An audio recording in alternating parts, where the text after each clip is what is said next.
Halo guys, selamat datang di podcast kami. Pada kali ini kami akan membahas salah satu peristiwa yang sering disebut sebagian dari sejarah kelam Indonesia, yaitu peristiwa tahun 1965. Halo guys, gua Alex. Kenapa menurut kamu peristiwa ini masih sering dibicarakan sampai sekarang?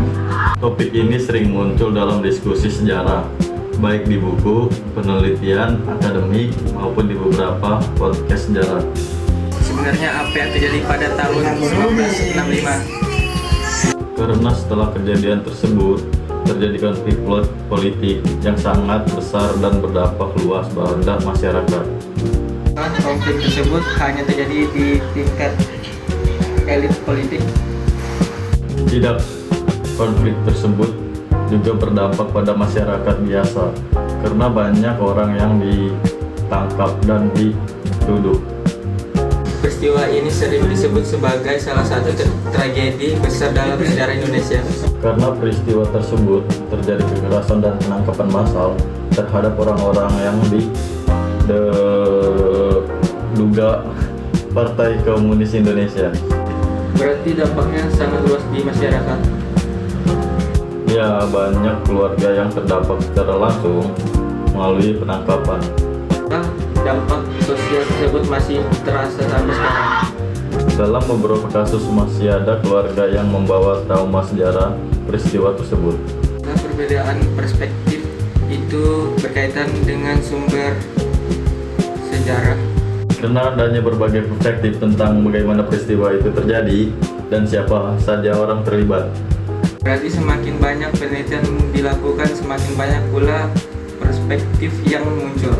Benar, itulah sebabnya diskusi tentang peristiwa ini masih terus terjadi sampai sekarang.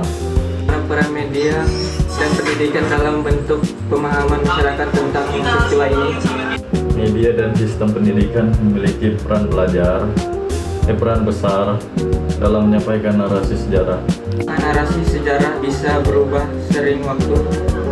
Ya, karena seiring waktu muncul penelitian baru dan perspektif baru dari para akademisi. Sejarah bukan sesuatu yang statis. Betul, sejarah selalu dipelajari ulang untuk mendapatkan pemahaman yang lebih lengkap.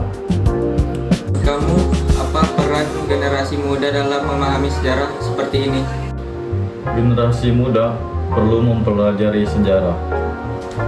Penting mempelajari dari sebagai sumber Supaya kita bisa memahami suatu peristiwa secara lebih objektif.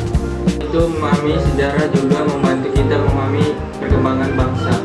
Betul, dengan memahami sejarah, kita belajar bagaimana menghadapi konflik dan perubahan. Kalau kita melihat dari sudut pandang yang lebih luas, perjalanan apa yang kita bisa diambil dari peristiwa ini? Salah satu pelajaran penting adalah pentingnya menjaga nilai kemanusiaan. Apakah konflik politik bisa berdampak besar pada masyarakat? Ya, sejarah menunjukkan bahwa konflik politik yang ekstrim dapat berdampak luas. Dari diskusi kita hari ini, kita bisa melihat bahwa memahami sejarah bukan hanya tentang mengetahui apa yang terjadi di masa lalu. Benar sekali. Dengan mempelajari sejarah secara kritis, kita bisa membangun pemahaman yang lebih baik tentang perjalanan bangsa. Tetapi juga tentang mengambil pelajaran dari peristiwa tersebut agar kesalahan yang sama tidak terulang. Terima kasih sudah mendengarkan podcast kami. Sampai jumpa di lain waktu berikutnya.